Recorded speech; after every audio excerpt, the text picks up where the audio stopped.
मैं तुम्हारी गर्लफ्रेंड नहीं हूँ। प्यार, मोहब्बत, आशिकी सिर्फ लफ्जों के सिवा और कुछ नहीं। प्रभास की अपकमिंग फिल्म राधे श्याम की क्या है खास बातें? भारतीय इतिहास की वो कौन कौन सी प्रसिद्ध प्रेम कहानियां रही हैं जो अमर हो गई और इनके बारे में आपको पता होना चाहिए। हेलो फ्रेंड्स, आप देख रहे हैं पॉलीग्राफ स्टूडियोज।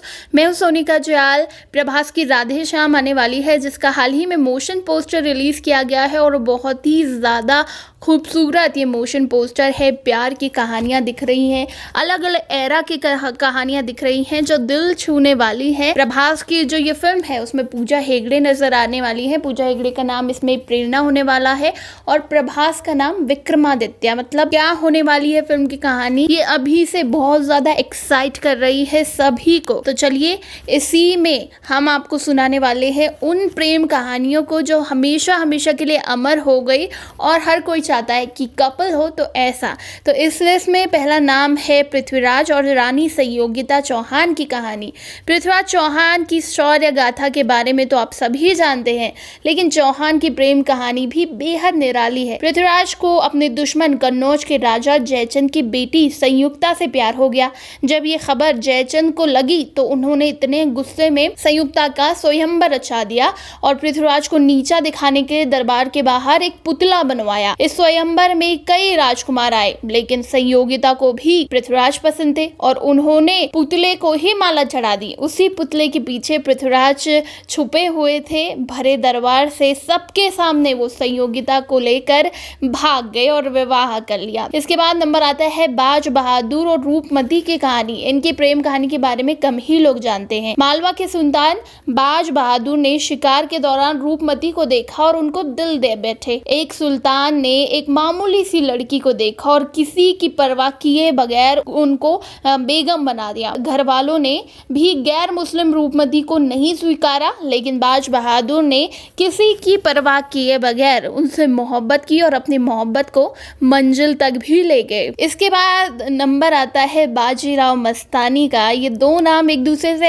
ऐसे जुड़े हैं कि लगता है कि एक ही नाम है। इनकी प्रेम कहानी पर तो फिल्म भी बन चुकी है, जिसमें दीपिका और रणवीर सिंह, प्रियंका चोपड़ा नजर आए थे। कहते हैं ये दीवानी मस्तानी हो गई। बहुत ही खूबसूरत चित्रण किया गया था इनकी लव स्टोरी का। मराठा पेशवा बाजीराव की दूसरी मुस्लिम पत्नी का नाम था मस्तानी। दोनों की प्रेम कहानी सदियों बाद भी लोग नहीं भूल पाए हैं। हालांकि अपनी मोहब्बत को पाने के लिए बाजीराव और मस्तानी को कई विवादों से घिरना पड़ा। बाजीराव मस्तानी से इस कदर मोहब्बत करते थे और ये दोनों एक दूसरे के प्यार में रमे हुए थे कि जब बाजीराव की मौत हुई तो उसी वक्त उनकी चिता के साथ मस्तानी भी सती हो गई थी। इसके बाद नंबर आता है बिंबिसार और आम्रपाली की कहानी। एक वैश्या से विवाह और वो भी एक राजा, ये कोई आम बात नहीं है। विरोध की पूरी नहर का सामना करना पड़ा था। मगध के राजा बिंबिसार युद्ध के दौरान घायल हो गए थे और वेश बदलकर वैशाली राज्य में पहुंचे। वहां नर्तकी आम्रपाली ने उन्हें आम सैनिक समझकर उनकी सेवा की। बाद में बिंबिसार ने आम्रपाली से विवाह कर दिया। बताया जाता है कि बिंबिसार की 400 रानियां थी और आम्रपाली उनमें से सबसे ज्यादा खास थी। इसके बाद नंबर आता है सलीम और अनारकली का। इनकी प्रेम कहानी के बारे में कौन नहीं जानता। सलीम अनारकली की कहानी ऐसी दर्द भरी दास्तां है जिसका अंजाम बेहद खतरनाक निकला। अनारकली को पाने के लिए शहजादे सलीम ने अकबर से युद्ध तक किया, जिसमें शिकस्त का सामना करना पड़ गया। अकबर ने ये शर्त रखी, या तो सलीम अनारकली को उन्हें सौंप दे या फिर खुद मौत को गले लगा ले। सलीम ने अनारकली से दूर होने के बजाय मौत को गले लगाना बेहतर समझा, लेकिन आखिरी समय में अनारकली ने आकर सलीम की जान बचा दी और खुद को बादशाह अकबर के हवाले कर दिया। अकबर ने उसे दीवार में चुनवा दिया। कितनी दर्द भरी दास्तां थी। इसके बाद नंबर आता है चंद्रगुप्त चंद्रगुप्त और हेलेना का। चंद्रगुप्त के शौर्य के बारे में तो सब जानते हैं, लेकिन चंद्रगुप्त और हेलेना की प्रेम कहानी के बारे में कम ही लोग जानते हैं। मगध के राजा चंद्रगुप्त ग्रीस की हेलेना को देखकर इतने दीवाने हो गए कि उनको पाने के लिए उनके पिता सेल्यूकस से युद्ध करने तक तैयार हो गए। युद्ध में सेल्यूकस को हराने के बाद उन्होंने हेलेना को शादी का प्रस्ताव रखा। इसके बाद औरंगजेब और जैनाबाई की कहानी है। औरंगजेब को दुनिया सिर्फ एक क्रूर शासक के रूप में जानती है, लेकिन ऐसे क्रूर शासक के सीने में भी दिल था। कहते हैं कि धर्मांध मुगल शासक औरंगजेब में एक महिला की मोहब्बत में दीवाना था।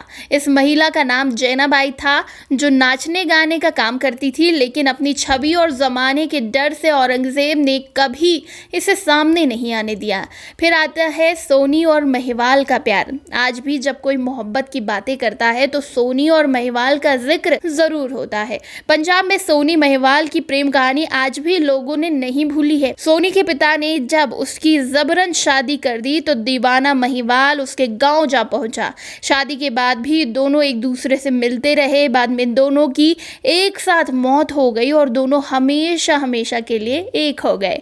और हीर रांझा, इन्हें कौन भूल सकता है। फिल्मी गानों से लेकर कहानियों तक मोहब्बत के नगमों में आज भी हीर रांझा का नाम बड़ी शान से लिया जाता है, क्योंकि उनकी प्रेम कहानी ही ऐसी थी। इस प्रेम कथा की नायिका हीर एक दौलतमंद खानदान से ताल्लुक रखती थी। वो खूबसूरत थी, हीर से बेहद प्यार करती थी। हीर के घर वालों को ये रास नहीं आया और उन्होंने उसकी शादी कर दी, लेकिन शादी के बाद भी दोनों के प्यार में कोई कमी नहीं आई। रांझा हीर के प्यार में फकीर बनकर उसके गांव पहुंचा। इस प्रेम कहानी का अंत भी मौत हुआ। इसके बाद लैला मजनू प्रेमियों के इतिहास गाथा में एक ऐसी कहानी के पात्र बन चुके हैं जो आज भी प्यार करने वालों के आदर्श और पवित्र प्रेम के पराया के रूप में स्थापित है। लेकिन कहते हैं ना, जो मिल जाए वो मोहब्बत कहाँ। लैला और मजनू की दर्द भरी प्रेम कहानी के बारे में कौन नहीं जानता।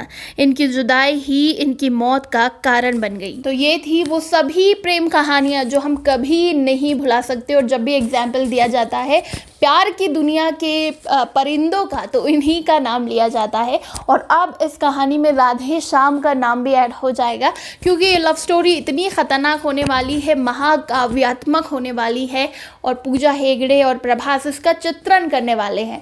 आपको राधे श्याम में इन लव स्टोरी को देखने का कितना मन है, कितना वेट हो रहा है राधे श्याम का, नीचे कमेंट सेक्शन में ज़रूर बताइएगा। और इसी तरह के दूसरे कहानियों के लिए और अपडेट्स के लिए सब्सक्राइब करिएगा हमारे चैनल पॉलीग्राफ स्टूडियोज़ को।